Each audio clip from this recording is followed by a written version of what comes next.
안녕하세요, 스테이션비의 강병입니다.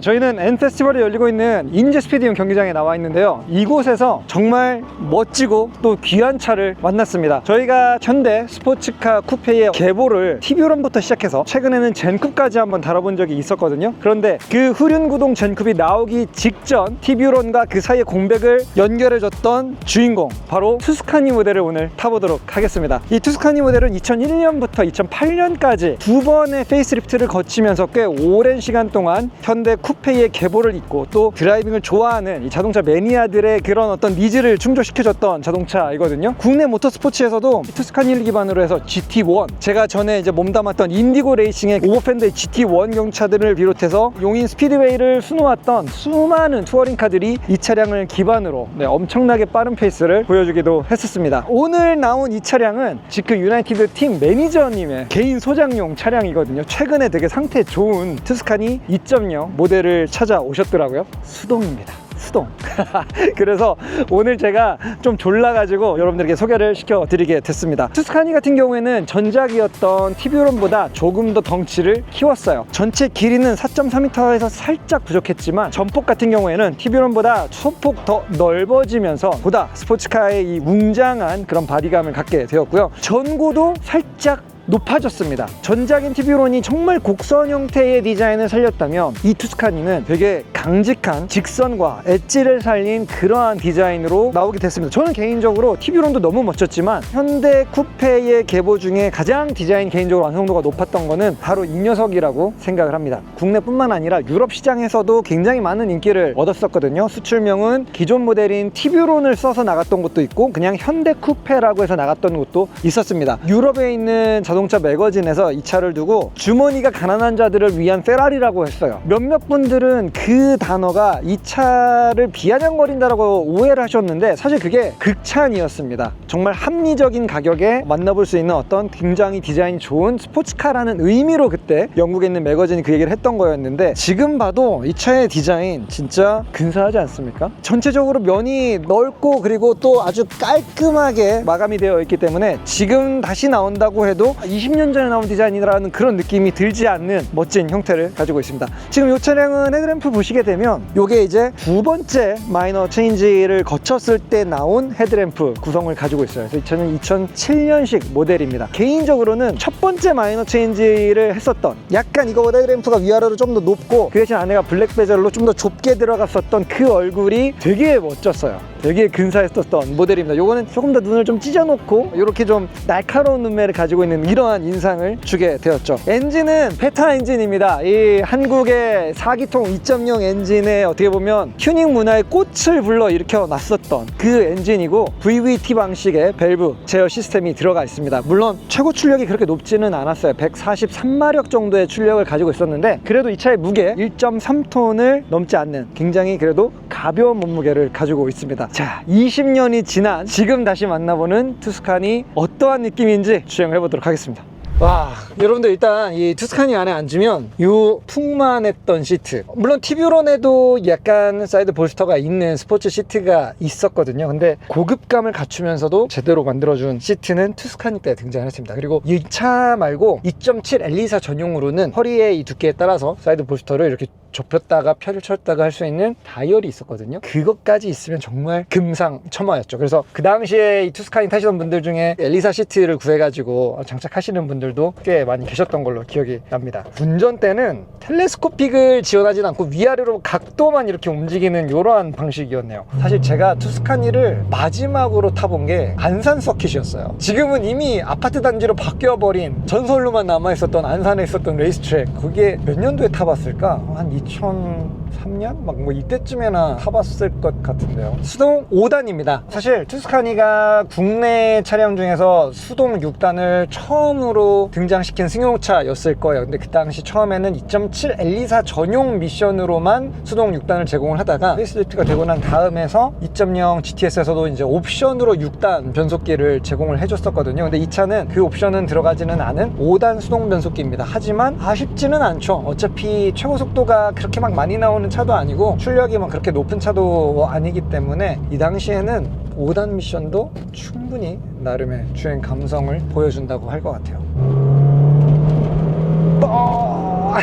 유압식 스티어링입니다. 요즘에 정말 만나보기 힘든. 근데 의외로 속도를 낼 때는 무게가 좀 가벼운 편이에요. 저속에서는 약간 묵직했었는데 그렇게 막 다이나믹하게 속도에 따라서 무게감이 바뀌지는 않고 그냥 자연적으로 바뀌는 무게감 정도인 것 같습니다. 근데 또 놀라운 건 하중을 꽤 던지는데도 언더나 오버로 뭔가 수정을 부리는 모습이 안 나와요. 뭐지? 이거 하체 느낌이 꽤 좋은데요? 아이박에 다운 스프링만 들어가 있는 상태라고 제가 안내를 받았는데, 아니 이게 뭐야, 언더도 오버도 안 나잖아. 요즘 차 대비해서는 확실히 또 무게감이 가볍다라는 거. 그리고 저는 앞쪽에 오버행이 길어서 무게가 6대4가 아니라 거의 뭐 한 7대3 이런 비율 아닐까 생각했는데, 막상 엔진을 열어보니까 생각보다 엔진이 또 뒤쪽으로 바짝 붙어 있었어요. 휠베이스가 2500이 좀 넘는데 4.4m가 좀 안 되고, 이렇다면은 생각보다 전후 무게 배분 밸런스가 나쁘지는 않을 것 같아요. 우와, 미쳤다. 아, 이거 제 자존심이 좀 상하는데요. 아직 한 번도 타이어의 비명 소리를 못 들었습니다. 도대체 이 차의 한계는 어디인 거야? 가속은 느리지만 코너링 스피드는 느리지 않아요. 이거 LSD가 있나? 뭐죠? 이런 타이트한 턴에서 풀로 밟는데도 뭔가 안쪽 바퀴가 헛돌려고 하는 그 느낌이 전혀 없습니다. 와, 이 정도로 돌려야지 끽끽끽끽 이런 소리가 나는데? 재밌습니다. 진짜 재밌어요. 뭔가 대단한 테크놀로지가 들어가 있는 자동차는 아닌데, 이 무게에 이 출력에 적절한 타이어 컴파운드만 조합이 되면 아반떼 N의 현재 신형 모델이랑 비교했을 때 추구하는 재미가 다르기는 한데, 그리고 훨씬 더 느리기는 한데, 제가 지난 9일 영상에서도 얘기했었던 성취감, 크게 있습니다. 투스카니는 아반떼 XD를 기반으로 만든 차량입니다. TV로는 사실 좀 이게 노는 느낌들이 좀 있기는 있었거든요. 그 당시에 뭐 얼마나 모노코크 셰시가 막 튼튼하게 만들었겠어요. 그런데 투스카니로 넘어오면서는 그래도 그 부분에서 조금의 개선 포인트들이 있었던 것 같아요. N 같은 이런 고성능 라인업은 아니었지만, 어쨌든 그 차쟁이들을 위한 차에는 기존 고객들과 기존 동호회 회원들의 어떤 목소리, 필드의 목소리들을 많이 담아내고 그 다음 차에 반영을 하기도 했었습니다. 그리고 현대 쿠페 계보를 조금 더 위로 올라가 봅시다. 이 전에 나왔던 티뷰론 그리고 스쿠프 터보, 요 앞세대의 두 대의 현대 쿠페들을 보면 공통점이 하나 있는데요. 그때는 앞쪽의 윤곽은 굉장히 넓고 뒤쪽의 윤곽은 쏙 들어와 있었어요, 좁게. 그 말은 뭐냐, 헤비 언더스티어가 나오는 차다 보니까 그 언더스티어 성향을 줄이기 위해서 뒤쪽의 윤곽을 억지로 줄이고 접지력을 떨어뜨려서 전후 그립 밸런스를 맞췄던 세팅을 가지고 있었습니다. 근데 투스카니가 나올 때 그 윤곽의 법칙이 처음으로 깨졌죠. 앞쪽도 윤곽가 빵빵하고 뒤쪽도 윤곽가 꽤나 빵빵한, 그래서 더 이상 뒤쪽에 휠 스페이서를 억지로 대지 않아도 자연스럽게 스탠스가 나왔던 그런 차량이 바로 이 투스카니였거든요. 그래서인가? 전후륜의 이 그립 밸런스는 약간 좀 이게 뭐지? 약간 이런 느낌이 들 정도로 굉장히 안정적입니다. 이 차가 은근히 또 이 팬더 볼륨이 좀 있었기 때문에 로어링을 좀 해놓고 옵셋 빵빵하게 맞춰 끼면은 진짜 자세가 괜찮았어요. 가난한 자의 페라리라는 말이 진짜 저는 그때 딱 와닿았거든요. 이게 약간 그 당시 페라리의 456의 약간 측면 실루엣과 그 팬더의 어떤 볼륨이랑 조금 닮기는 했어요. 휠을 좀 매칭을 해놓으면은 자세로는 당당한 한국의 대표 차종이기도 했었죠. 그리고 이 차에다가 터보 엔진을 얻는 그러한 경우들도 튜닝을 많이 했었고, 2.7 모델은 이제 국내 최초로 6기통 엔진을 달고 있는 스포츠 쿠페, 그 어떤 타이틀을 좀 보여줬었던 그런 모델이었습니다. 그리고 또 그 슈퍼 차저를 올린 2.7 모델들도 전설처럼 좀 존재했었던 모델들이 있었죠. 그 당시에 이 투스카니가 존재했기 때문에 나왔었던 수열 효과는 이 차에 적용되는 이 파츠들을 기존의 그 어떤 티뷰론의 튜닝 파츠로, 그리고 또 제가 타고 있었던 스쿠프 터보에도 요 투스카니의 부품들을 많이 이식을 했어요. 뭐 기어 노브라든지, 그리고 저 알루미늄 페달 있잖아요. 논슬립 고무가 달려있는 알루미늄 페달, 요런 것도 진짜 모비스 가격이 그때 정말 저렴했거든요. 그래서 진짜 가성비템으로 투스카니에 적용되어 있는 아이템들을 또 다른 차량들 오너들이 다 두루두루 좀 쓰는 약간 이러한 약수 효과가 있었죠. 아, 그러고 보니까 투스카니의 또 하나의 매력이 바로 그거였죠. 머플러가 왼쪽 오른쪽 양쪽으로 안쪽으로 이렇게 딱 대칭형으로 두 발이 들어가줬단 말이죠. TV로만 해도 한쪽으로 이렇게 치우쳐져 있었거든요. 그런데 또 약간 그 당시에 튜닝 감성은 이 두 개를 또 하나로 대포처럼 이렇게 또 꺾어서, 약간 그 우상향 45도였죠. 네, 그렇게 또 꺾어서 무게도 줄이면서 배기 압에 대한 솔루션을 해결하는 이런 것들이 그 당시에 굉장히 더 많이 이루어지기는 했었습니다. 그래서 선택의 기로가 있었죠. 이 차는 우상향 45도입니다. 자, 3단에서 쥐어짜면 4천에서 5천까지 올라갈 때 NA이기 때문에 시간이 제법 걸리기는 합니다. 하지만 2단으로 올리게 되면 이때는 본격적으로 쥐어짜는 맛이 생겨나죠. 그래도 이 VVT 그 가변 밸브 타이밍이 들어갔기 때문에 4000rpm부터는 굉장히 엔진이 좀 활발하게 살아나는 그런 토크, 아마 19kg대 정도나 됐을 거거든요. 근데 그걸 오롯이 쥐어짜는 그 구간이 지금 대충 보니까 한 4000, 4500 요 사이인 것 같아요. 자, 이게 풀 가속력입니다. 힘내라 투스카니, 가자!